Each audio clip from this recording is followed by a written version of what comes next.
ವಿಜಯನಗರ ಜಿಲ್ಲೆಯ ಹಗರಿಬೊಮ್ಮನಹಳ್ಳಿ ತಾಲೂಕಿನ ಮೊರಿಗೇರ ಗ್ರಾಮದಲ್ಲಿ ಆಸರೆ ಇಲ್ಲದೆ ಇದ್ದ ಲಲಿತಮ್ಮ ಇವರಿಗೆ ಶ್ರೀ ಕ್ಷೇತ್ರ ಧರ್ಮಸ್ಥಳ ಗ್ರಾಮಾಭಿವೃದ್ಧಿ ಯೋಜನೆಯ ವತಿಯಿಂದ ವಾತ್ಸಲ್ಯ ಮನೆ ನಿರ್ಮಿಸಿ ಹಸ್ತಾಂತರಿಸಲಾಗಿದೆ. ತಿಂಗಳ ಮಾಸಾಶನ 1,000 ರೂಪಾಯಿಯನ್ನ ನೀಡುವುದರ ಜೊತೆಗೆ 1,35,000 ರೂಪಾಯಿ ವೆಚ್ಚದಲ್ಲಿ ವಾತ್ಸಲ್ಯ ಮನೆ ನಿರ್ಮಿಸಿಕೊಟ್ಟಿದೆ ಧರ್ಮಸ್ಥಳ ಯೋಜನೆ. ಮನೆ ಹಸ್ತಾಂತರಿಸಿ ಮಾತನಾಡಿದ ಜಿಲ್ಲಾ ನಿರ್ದೇಶಕರಾದ ಸತೀಶ್ ಶೆಟ್ಟರು, ಈ ವರ್ಷ ನಮ್ಮ ವಿಜಯನಗರ ಜಿಲ್ಲೆಯಲ್ಲಿ 8 ವಾತ್ಸಲ್ಯ ಮನೆಗಳನ್ನು ನಿರ್ಮಿಸಿ ನಿರ್ಗತಿಕ ಫಲಾನುಭವಿಗಳಿಗೆ ನೀಡಲಾಗಿದೆ. ಜೊತೆಗೆ ಕರ್ನಾಟಕದಲ್ಲಿ ಒಟ್ಟು 560 ಮನೆಗಳನ್ನು ನಿರ್ಮಿಸಿಕೊಡಲಾಗಿದೆ.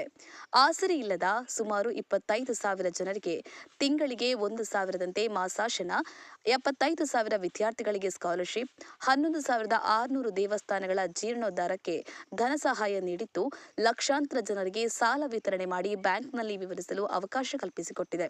ಇದೆಲ್ಲ ಶ್ರೀ ಮಂಜುನಾಥ ಸ್ವಾಮಿಯ ಆಶೀರ್ವಾದದಿಂದ ಹಾಗೂ ಡಾಕ್ಟರ್ ಡಿ ವೀರೇಂದ್ರ ಹೆಗ್ಗಡೆ ಮತ್ತು ಹೇಮಾವತಿ ವಿ ಹೆಗ್ಗಡೆಯವರ ಮುಖಾಂತರ ಇಂತಹ ಒಳ್ಳೆಯ ಕಾರ್ಯ ನಡೆಯುತ್ತಿದೆ ಎಂದರು. ಇದೇ ಸಂದರ್ಭದಲ್ಲಿ ಪ್ರಸನ್ನ ಸ್ವಾಮಿಗಳು ಆಶೀರ್ವಚನ ನೀಡಿದರು.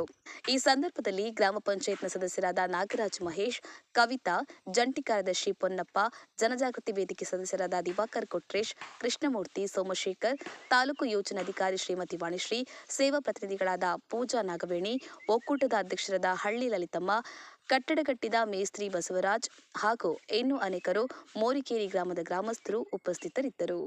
ಜೈ ಭೀಮ್ ನ್ಯೂಸ್ 24x7 ಇದು ಬಹುಜನರ ನ್ಯಾಯಕ್ಕಾಗಿ.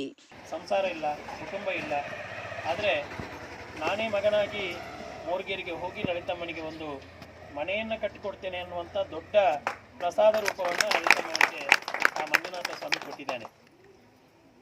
ವಿಶೇಷವಾಗಿ ಧರ್ಮಸ್ಥಳದ ಧರ್ಮಾಧಿಕಾರಿ ಪೂಜ್ಯ ವೀರೇಂದ್ರ ಹೆಗ್ಗಡೆಯವರು ಸುಮಾರು 80 ವರ್ಷ ಪ್ರಾಯದಲ್ಲಿದ್ದಾರೆ.